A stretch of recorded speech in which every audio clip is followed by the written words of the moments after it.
just think it is so fun when designers and publishers produce kind of smaller or kind of like a smaller version of a game that's still set in the world of another game that they have or another game that they've published. And so I think that's why I think this one is just so fun. It's set in Mythwind, right? The beautiful universe of Mythwind, but it's from the perspective this time of the sprites now instead of the people. I just think that idea is so cute. Hello everybody, welcome back to the channel today. My name is Carly and today we're going to be featuring a game that is currently live over on Kickstarter right now. This game is Sprites and Sprouts from Open Owl Studios. I keep wanting to say Spirits and Sprites, but it's Sprites and Sprouts. I know I'm going to get that mixed up in this. I'm so sorry if I don't catch myself.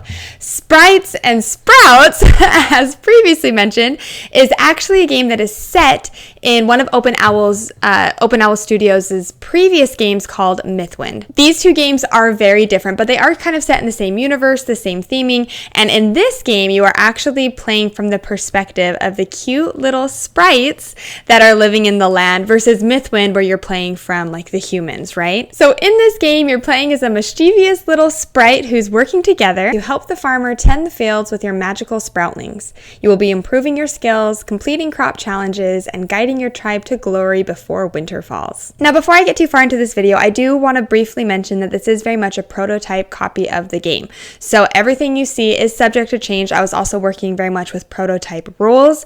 I know even like in between the time of me getting this prototype and the rules, they are already kind of making some changes to the rule book, making some adjustments. So just kind of be aware of that. I'm just going to be giving you a general kind of overview of how the game works before jumping into my thoughts. But I do want to reference you over to the current crowdfunding campaign to kind of see the more finalized artwork, finalized rule book, finalized components, and kind of what they have anticipated for this game. So hopefully this video just kind of gives you a general idea and hopefully kind of gives you the information you need if this would be a game that you could see fitting into your collection or not. So with all that out of the way, let's go ahead and kind of dive into a general overview of how Sprites and Sprouts plays. I'm just going to start this off by saying this is very much a competitive game, okay? Very, very competitive game where players will be competing, trying to complete these crop challenge cards while also positioning their workers to try to benefit from the harvest. What you see on camera is a general setup of a two-player game. Just in regards, there's really not that much that changes in regards to a two-player game or a three-player game or a five-player game.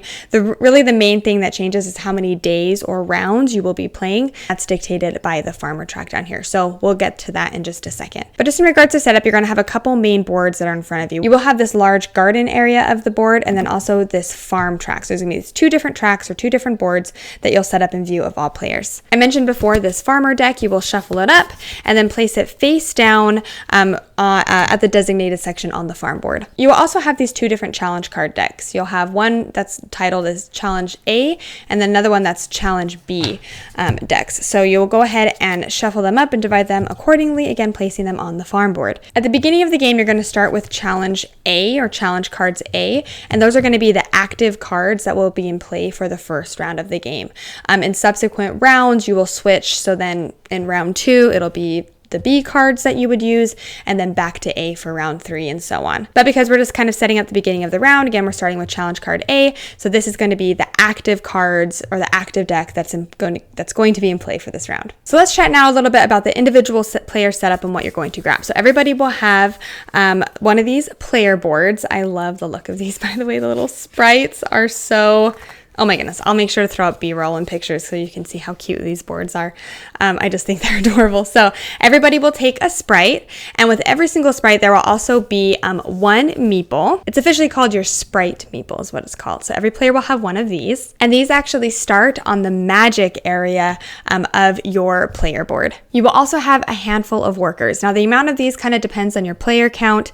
If you are doing a two-player game though, which is what we're setting up, you will take all 4 of your workers. So you have like 4 little cardboard little workers here. You will also have a score marker, which you will place at the 0 section, 0 spot of the score tracker. So that's essentially it in regards to your player board area. Now let's get the garden set up. Again, I kind of had this set up just so it looked nice when I first turned on the camera. Maybe let's just reset really quick. We'll just rebuild out the board. So the first thing you're going to do is you're going to take all of these crop tiles, and there's a lot of them. You're going to place them into the green bag and mix them around really good. You're now going to draw 5 tiles at random. Making sure to place them on their untended side, you will place them just kind of in a general area for everybody to see in the center of the table. There will also be a bunch of these skill tokens. You're going to put these in the purple bag and shake them up.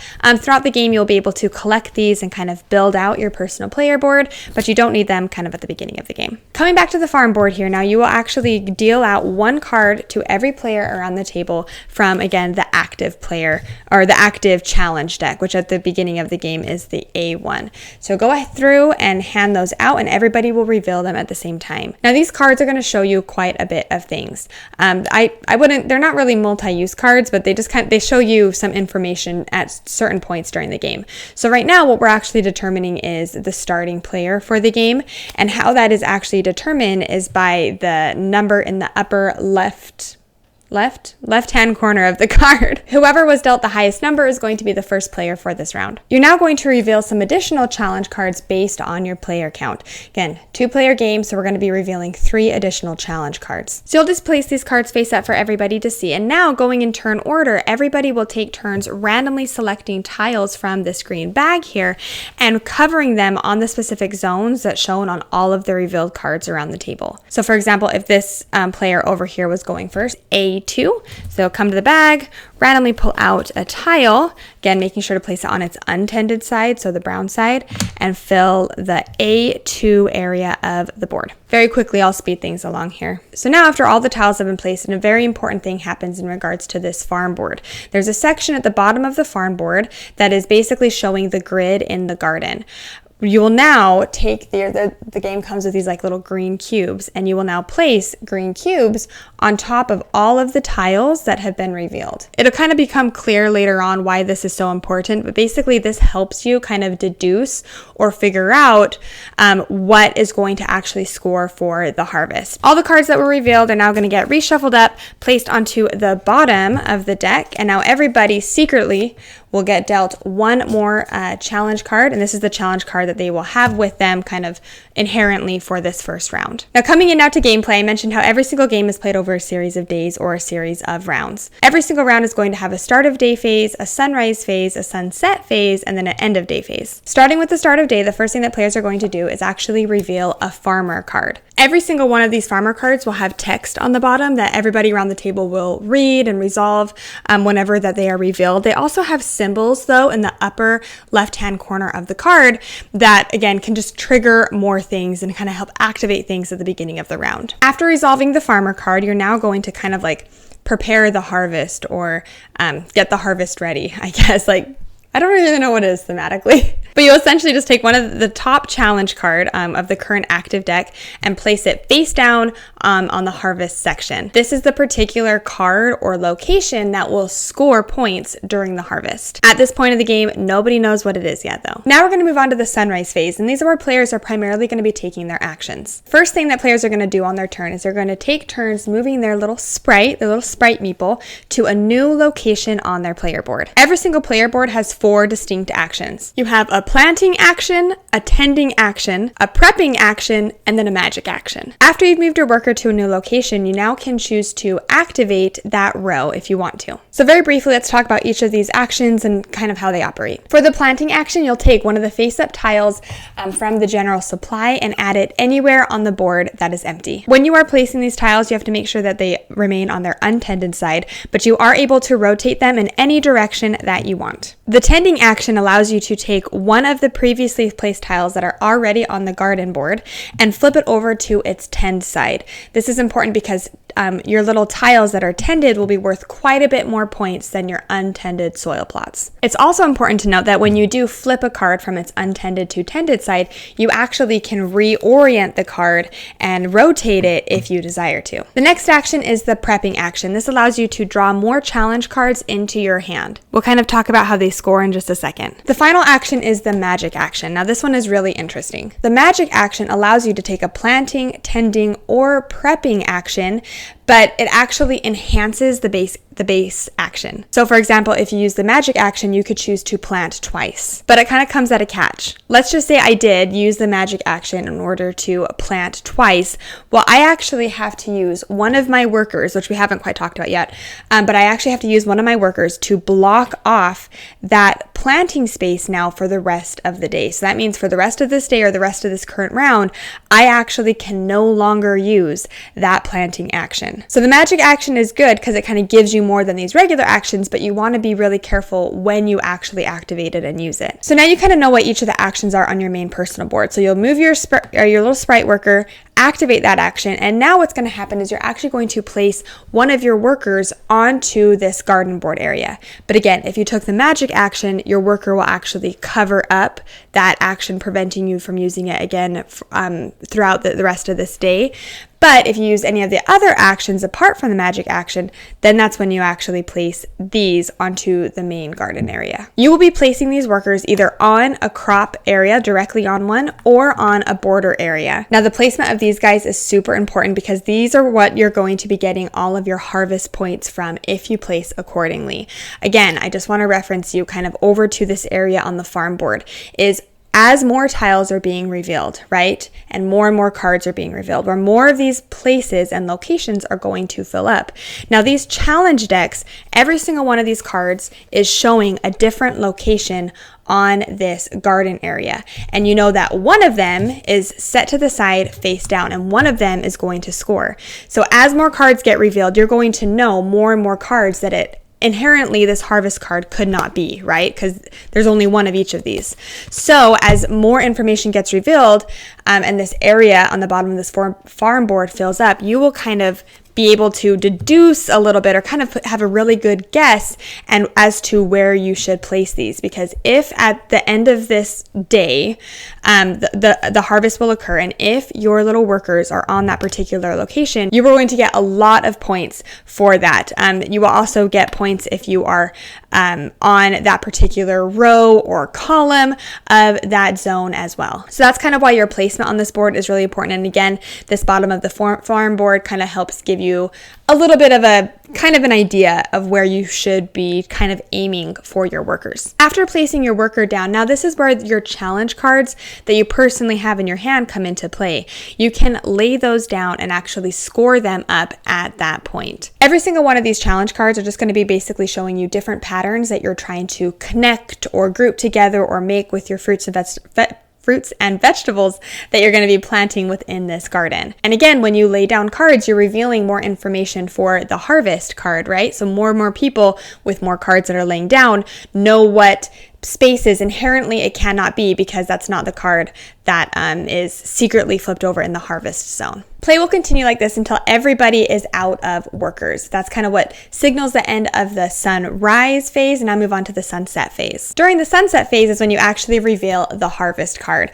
So for this current example, the area that's scoring is C4, so right here. So this would be the particular area on the board that's going to score. And so now a lot of scoring is going to take place.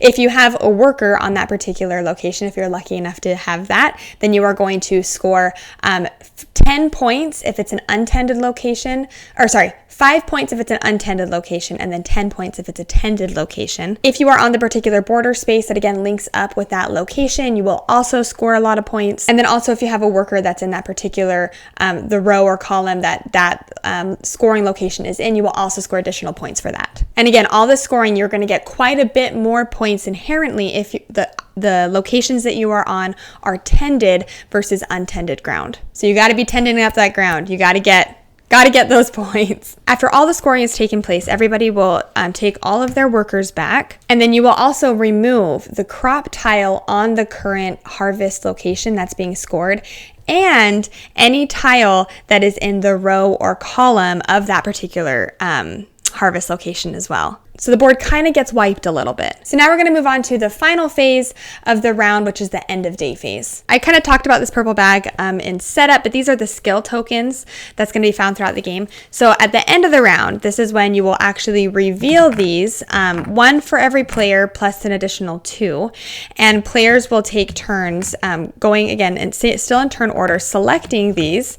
And these skills are actually going to build out your personal player board. So at a future point, all of your actions are just becoming more and more powerful. And let's pretend this player took this tending action. Well, now next time this player takes this action, they will be able to do both of these, or they'll be able to kind of reap the benefits of both of those skills now. After players have gained these, then we're basically just going to set up for the next day. So play will keep going round and round, moving through all the different days until the appropriate number of farmers have been revealed, and players finish out that current day or round. After the final harvest has been resolved, whoever has the most points wins. So I really hope that gives you an idea of how Sprites and Sprouts plays. With the overview out of the way though, let's go ahead and jump into everything that I really enjoyed about this game and who I would recommend it for. I already mentioned before how I love the idea of smaller games being set kind of in the same universe as other games. I absolutely adored that. And Mythwind, I played Mythwind, was it last year that I played? I think it was last year I played Mythwind for the first time.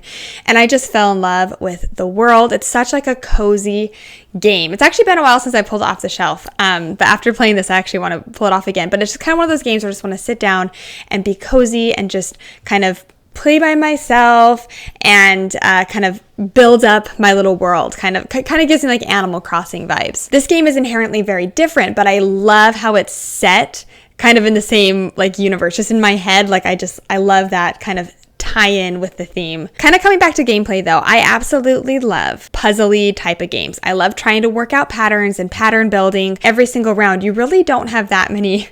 You don't really have a lot of actions, right? You only have 4 actions every single round. And so it feels very tight in regards to like, what are you going to try to score for? What are you going to try to do, right? With your four actions that you have that round. So just because I really like that type of puzzles in games, I think I was inherently kind of drawn to this because of that. But I think what kind of makes this game feel slightly different to me is the fact how from round to round, like, the puzzles that you're building are inherently really different because these challenge cards that you're going for and getting, it's not like you have one that you have throughout the entire game, right? Like you're constantly scoring and getting new challenge cards. And one of the locations, the prep area actually allows you to draw even more cards into your hand, which again just kind of gives you more scoring opportunities, especially if like the puzzles that you have on your card are not working out. You do have that ability to pivot a little bit and maybe try to get new cards to your hand, and hopefully those will work out better based on the way that things are going in the board.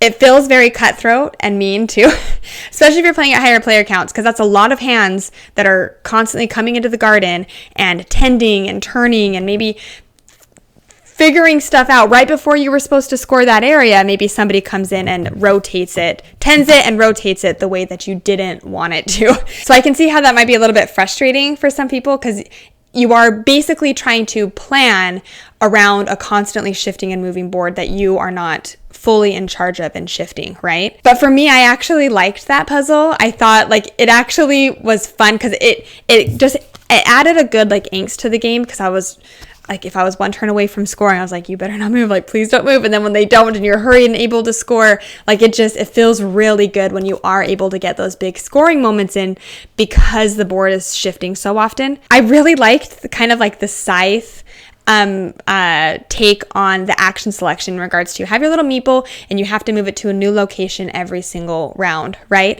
And I really like how throughout the game, you actually, you make those locations kind of more powerful, right, as the game goes on. And some of these icons are super powerful. Like for example, this one down here, if I were to take a tend action and I had this little skill set locked into that area, I would get 1 point, straight up 1 point for every purple or every grape that's planted on the board. Straight up. I would just straight up get 1 point for all those. Like that's huge. That's a lot of points that you can inherently get. So I really liked these.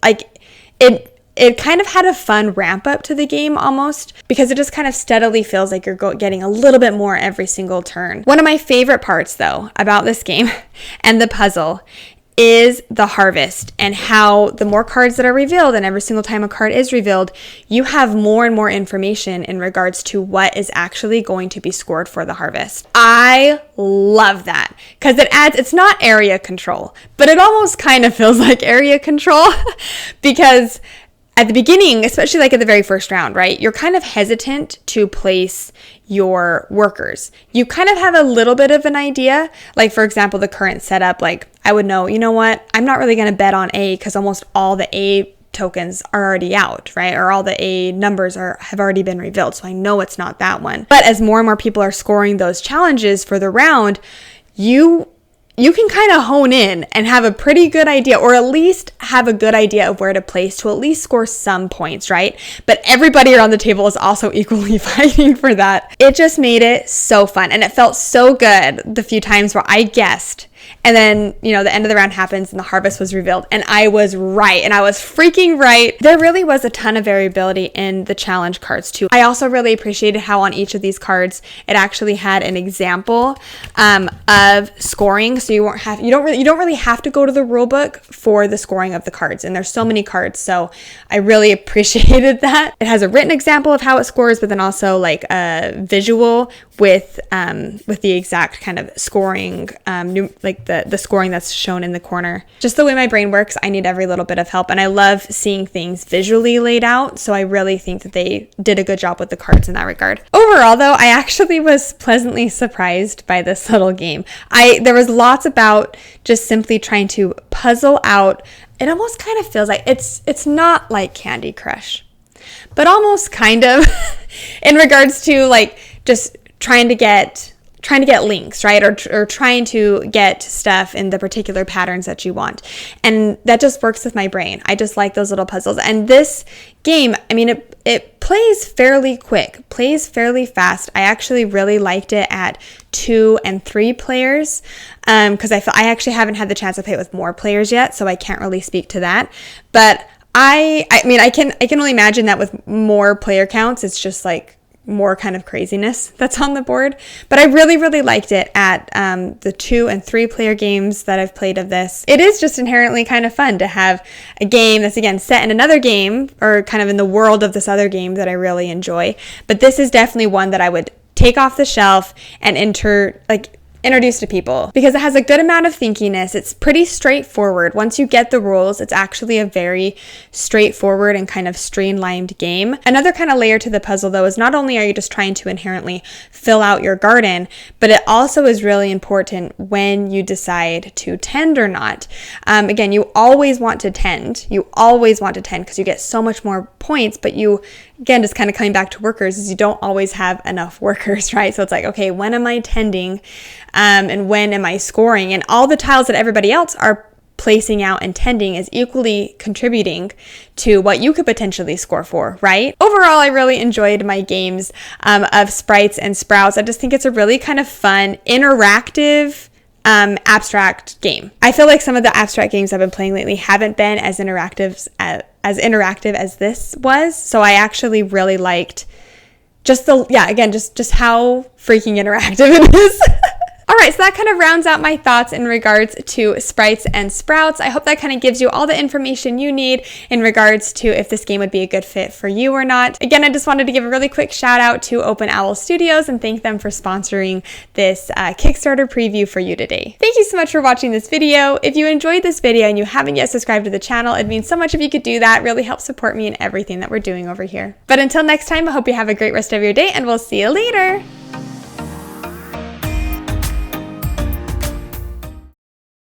I was trying to keep my hand off camera, but I have a huge, it almost looks like what is that in Pirates of the Caribbean? Like the black mark or something. What is that?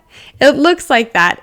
I was out weeding and I got a nasty callus on my hand. And now I'm worried it's going to be there forever and forever ruin all of my B-roll and photography and board game pictures with my nasty black plague spot on my hand.